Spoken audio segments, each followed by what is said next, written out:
I once booked an Airbnb by myself in rural Arizona for a job interview that was too far from home. I decided to make a short trip out of it.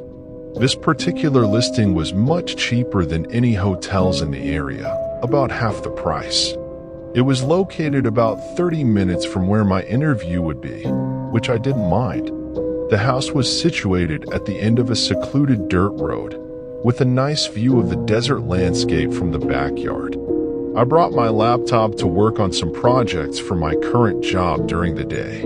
This kept me busy for most of my stay. My interview was scheduled for the second of my 3-day trip, which was a Tuesday. On Monday evening, I was practicing common interview questions in the living room around 9 p.m.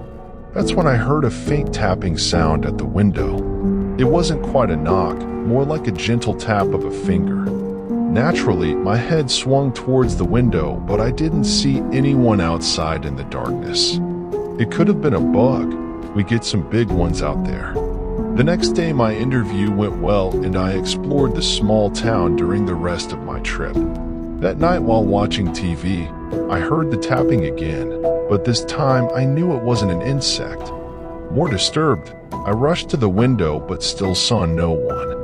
I checked the other windows and front door but found nothing. Stepping out onto the back porch, I heard a clicking sound in the distance beyond the house lights. Another click responded when I yelled out, and that's when I spotted a shadowy figure standing just beyond the property line, dressed all in dark clothing. The figure seemed to blend into the darkness of the desert as they walked away. Not wanting to get any closer, I called out, "You're on private property. I'm calling the cops if you don't leave now." I saw them eerily quicken their pace into the night. Who could it be prowling around so late? The isolated location made me question if it was somehow the Airbnb host, but that seemed a stretch. The next night, I was watching another episode of Breaking Bad in bed around 10:30 p.m., headphones in to drown out any noises. But my thoughts kept returning to the strange encounter.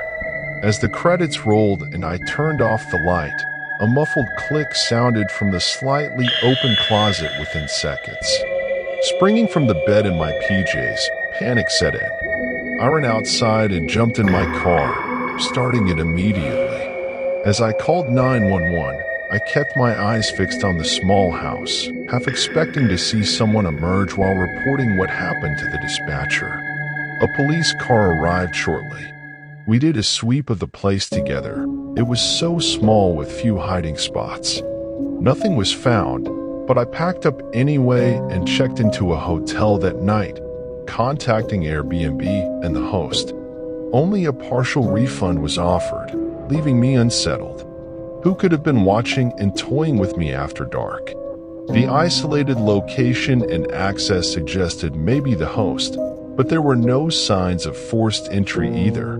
To this day, I'm still not certain if it was the owner pulling a strange prank, or an unknown intruder who knew just when to strike.